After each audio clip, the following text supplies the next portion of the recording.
Good morning, guys. Before I complain about the cold again, I genuinely think that everybody's house is less cold than this house. I don't know what it is. Like, are we too high in the mountain? Are we too low? It's so freaking cold. So, as you guys know, I've been super obsessed with remote jobs, finding remote jobs for South Africans specifically, because I think it's just such a under something topic, and there are some people who are constantly applying because they're aware of it, and then there are some who are unemployed, who are completely not aware of it, or are missing out on opportunities to actually get involved in the space. Okay, so today we are going to talk about why certain CVs are not even being read by remote recruiters, especially if you're applying with your South African CV. I just think that I think that's like the first mistake that you might be making.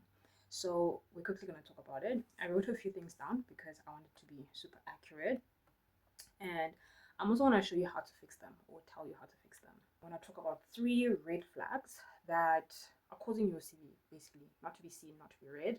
Apparently, recruiters take about 6 to 8 seconds to quickly scan through your CV. So if it's filled with things that have nothing to do with the job you're applying for and have nothing to do with basically like what they're looking for, it's a waste of time, and they probably dump it before they even see what a hard worker you are, which is a leading statement in South African CVs. So I'm quickly gonna pull up a job description. I'll link it in here so that you can see. All right, so we're gonna look at 3 different jobs just to see like what they need and what should be on your CV and what should not be on your CV. So the first one we're looking at, for a WordPress project manager, and they are looking for a Filipino, South African-based candidates, etc., etc. Long story, and they're offering 3K to 3.5K. So that's like 55,000 to I think maybe 7 something, 55,000 to 70. Sorry. So you need to work 9 to 5 Eastern Standard Time. That's yes.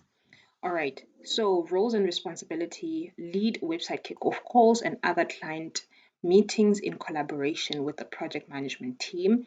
Identify client website objectives, current challenges, and establish or make recommendations on audience groups. Conduct website audits. Blah blah blah. So the first one, lead website kickoff calls. You need to mention that somewhere in your CV, because if you don't, you're saying that you don't do that or you haven't done that. Number 2, identify client website objectives. If you don't mention that in your CV, you only mention that you are hardworking or you're resilient or whatnot, you're not saying anything. The third one, conduct website audits. That needs to have been mentioned in your CV as well. Now, can you tailor your CV to every single job? No, but it needs to be tailored to the role that you are applying for. So this is just under roles and responsibilities. Then requirements: you must have 5 years relevant professional work experience, e.g. project management, UX design, UI design, content strategist. Note that they did not say degree. So if you have done project management on Udemy for 200 Rand over 48 hours, and you've used it before in like maybe a passion project or something that you have done, you need to mention that under your skills or proficiencies, whatnot, on your CV to say that this is you have what they want. UX, UI design, you need to mention that, okay? Even if it was like a short course. And then content strategist, and you must not just mention that you did it, you must also mention how you used it. What did you make better? Because this is not an entry-level role, I think. So expert level understanding of information architecture. So I don't know what that means, but if you don't put it on your CV, how will they know? Then deep understanding and knowledge of WordPress, obviously because it's a WordPress role, you need to have like a tiny paragraph about your experience with WordPress. Working knowledge, working meaning you don't have to be a super expert at it, of Google Analytics, Google Tag Manager, all of that stuff. that also needs to be listed under your skills. And then see that they didn't ask about your high school, they didn't ask about your university, they didn't ask about where you live, they didn't ask about your gender, they didn't ask any of the stuff that we put on our South African CV, basically. They also didn't ask about your previous employer, which means that references shouldn't be there. Or if you really feel bad about it, you can say something like, you can provide them upon request on the CV itself. All right, let's look at another one. This is for executive assistant. This one tends to have a very short description. Full-time role for an executive assistant. You'll be responsible for managing executive administrative support, handling expense reports, facilitating communication, and offering general blah, blah, blah, blah, blah. Again, they didn't ask you about your school. They didn't ask anything that you see on a South African CV. But they did kind of give you their qualifications: executive administrative assistant or executive support skills. So that's what you list under your qualifications. And then requirements: you must have a typing speed of 50 words per minute. And some of us, when we write like our languages, what we're proficient in, we just say that and nobody tests that. So some people say that they can speak Afrikaans, for example, but then they get frazzled when they are like being told like one sentence, or they say that they can speak Zulu, and then they're like, excuse me, just what I'm saying. This one, they actually need you to get tested. So you need to do a typing test right after you apply for this job. They'll send you a link for the typing test. If you fail the typing test, your application doesn't continue forward. If it does, it sends them a copy, and then they continue with the next round of the job process. Ability to work US time zone, they don't say which one. Clean professional remote work environment, they might check, I don't know when or how. Fast internet, a second monitor that you might have to take a picture of, and a fast computer. So they have their ways of testing that. 20 to 35K, depending on experience. And honestly, there's literally 15K between experience and not experience. So the only way you're gonna get to the experience part is if you show what your experience is. That's what you should put in your CV. So if you've helped someone in a virtual assistant role, you need to list extensively what you were doing for that person in that virtual assistant role. So you can say something like, ensured that all content were scheduled on time on YouTube, or managed, engaged with audience, like for an hour every day between this time and that time. If, let's say, you are applying to a digital marketing agency, researched topics regarding money for content to be posted between this and this time. Do you understand? That's what they want to know, because that's what you're going to be doing for them. So if you mention things that are completely irrelevant, like type really fast, something was delegated to you and you did it, irrelevant. It has to be something with a name, a thing that you did, how, a problem that you solved, how, using what tool or what skill. Okay. Then the last one is performance marketing manager, head of marketing. So this one, they want someone in Argentina. Same with the other one, the key responsibilities are huge, but you basically need to prove that you can execute performance marketing strategy across Google Ads, Meta, LinkedIn, and Bing. And you need to prove that you can do that, not just say that you can. Develop, launch, and optimize campaigns to drive qualified leads and product trials. You need to come with a way to prove that you've done this before, because this is all that you'll be doing as part of your core job. Lead and mentor a junior marketing specialist to deliver on strategic goals. So you must show that you've led people before, etc., etc. What you bring: 7 years of experience in performance or growth marketing, ideally with SaaS. They didn't mention a degree or high school diploma, metric.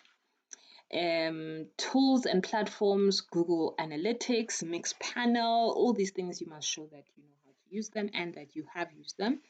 The hiring process: initial interview with head of revenue. So you'll literally be talking to an exec. If you don't know what you're doing, it's going to be obvious from this interview. Actually, it's gonna first be obvious from your CV, and then if your CV is good enough, it will the interview with the head of revenue will be the next indicator. Final interview with the CEO. Wow, 4 to 6 weeks interview process. That's insane. So let's quickly run through the red flags again, apart from the ones that I just talked about now. But basically, our CVs are way too long, way too formal, and they focus on education and job titles. That's not gonna bring you far, especially if you are applying for a different kind of role. But that's not what recruiters are looking for. And you need to not tell them your life story. They don't care. They only care if you can do the job. So if it doesn't show the impact that you've had with your skills, then it won't be considered or it won't be a priority. We also tend to just say stuff that we do. You answered the phones, you answered emails. What skill is that? Like, even if your role is to be a virtual assistant who answers phones and who answers emails, you need to say something like you can handle 20 calls a day and you respond to 40 emails a day. That's more achievable. That's a number. That's attainable. That's like a thing you can grab. Okay. Then our degrees, even though they're looking for a job that is like super hectic, they still don't ask you for your degree. Instead, they ask you for your experience. How well do you use the tool that you need to do your job? So instead of listing that you have a marketing degree from like UCT or wherever, just say that you have experience with HubSpot or Salesforce or QuickBooks and what you've done with it. Like you've helped the company maybe reduce their expenses, or you ensure that your video production takes 2 weeks with your system on Notion, stuff like that. Then we also tend to say how hardworking we are and caring and lovely and all of. They don't care about that. You have to maybe say something like you're a virtual assistant with 3 years experience, specializing in, I don't know, email marketing, or you specialize in excellent calendar management. You ensure that the inbox is always at zero. You ensure that all calls are answered between 9 and 11. You get like a really good satisfaction rate. So, what recruiters actually want in a CV is something way shorter than what we do. So, instead of 2 pages, try to narrow everything down on one page. Only mention things that are relevant to the job. Now, and also remember that you are applying for a remote job elsewhere. It's not South Africa. So think about what matters to us, doesn't matter to them. You just need to make sure that you hit like all the milestones that you need to in order for you to send your CV in and have it actually be read.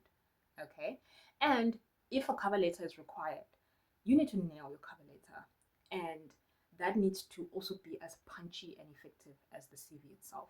So I've been in this remote game for a while. So I know that the last thing you need is to be wasting your time with a CV that won't be read. So I prepared a remote ready CV guide. I'm gonna link the link to that down in the description. It's only 99 Rand. It literally details everything you need to ensure that your CV is not the local South African CV, but it's an international remote ready CV. And as a bonus to that, it will also show you how to write your cover letter, and it will also show you how to spruce up your LinkedIn account. I mean, people don't realize this, but international recruiters do look at your LinkedIn. It's very important. So if you don't have a LinkedIn, it's time to start now if you want an international remote job. If your LinkedIn hasn't been updated since 2005, you get it. Anyway, so if that is super helpful, check out the guide. I'm going to link it down below. And once your guide is ready, you can go ahead and apply for jobs. There's a link to 25 international remote job sites that are for sure hiring South Africans. And there's all kinds of jobs there from entry level all the way to senior exec level. But they update their job boards at least every week. So as we speak, I'm adding more remote recruitment agencies to it so that it can be a list of 35, eventually a list of 45, eventually a list of 50. So I'm working on that so that the whole application process can be easier on South Africans, because I know that there are scams out there. I also know that there are just things out there that are kind of fishy. Like, you need to be aware of that. And if someone wants to send you to a Telegram group, say, don't even bother. It's a scam. Not that I don't believe in Telegram, it's just that that's where the scammers live. Or if someone like tries to just get you off the platform, I mean, LinkedIn is like your for sure way of knowing that something is legit. However, I have seen some LinkedIn posts where you go to the website and there's nothing going on there. So my list includes like a short description of the company, and then it also, so that you can avoid surprises, and then the website itself with the job board link, as well as the LinkedIn account. So, and also feel free to reach out to recruitment managers. They will be listed as the person who posted or published the job. They do answer questions as well. So, yeah, if you have any questions, let me know in the comments down below. I'll see you guys later. Bye.